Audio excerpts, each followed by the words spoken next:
Hello everyone, আমি আজ share করছি আমার মায়ের হাতে বানানো চিকেন রেসিপি। তো চলো দেখি। প্রথমে চিকেনটাকে ভালো করে ধুয়ে নিতে হবে। ধুয়ে নেওয়ার পর উনুনটা জ্বেলে কড়াইতে পরিমাণ মতো তেল দিতে হবে। তেল গরম হয়ে এলে তাতে গোটা গরম মশলা, তেজপাতা আর জিরে ফোড়ন দিতে হবে। ফোড়নটা ভাজা হয়ে গেলে প্রথমে দিয়ে দিতে হবে পেঁয়াজ। পেঁয়াজটা এইদিকে ভাজা হতে থাক। তো চলো আমরা মশলা করে নিই। এখানে রসুন, আদা, শিলনোড়ায় মশলাটা করে নিতে হবে। আমাদের বাড়িতে শিলনোড়ার মশলাই রান্না খাওয়া হয়।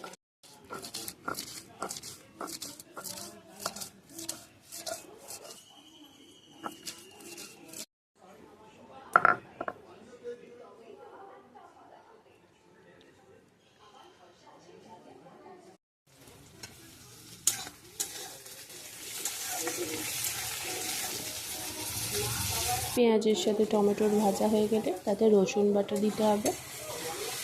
রসুনটাকে ভালো করে ভেজে নিতে হবে। তারপর দিতে হবে আদা বাটা।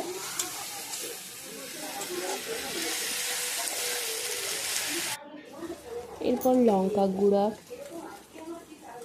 তারপর দিতে হবে হলুদ গুঁড়া,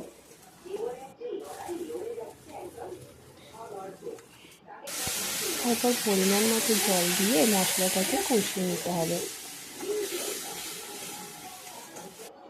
কষানো হয়ে গেছে, দেখো মশলা থেকে তেলও ছেড়ে এসছে।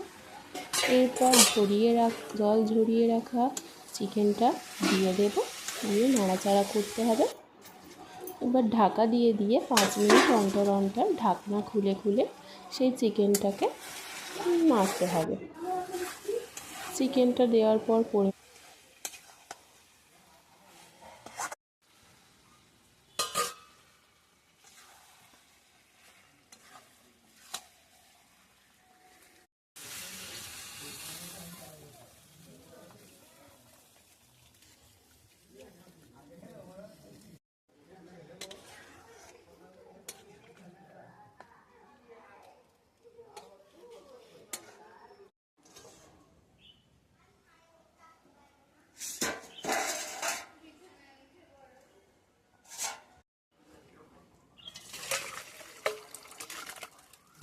মাংসটা পড়ে গেল, নজর লেগে গেল।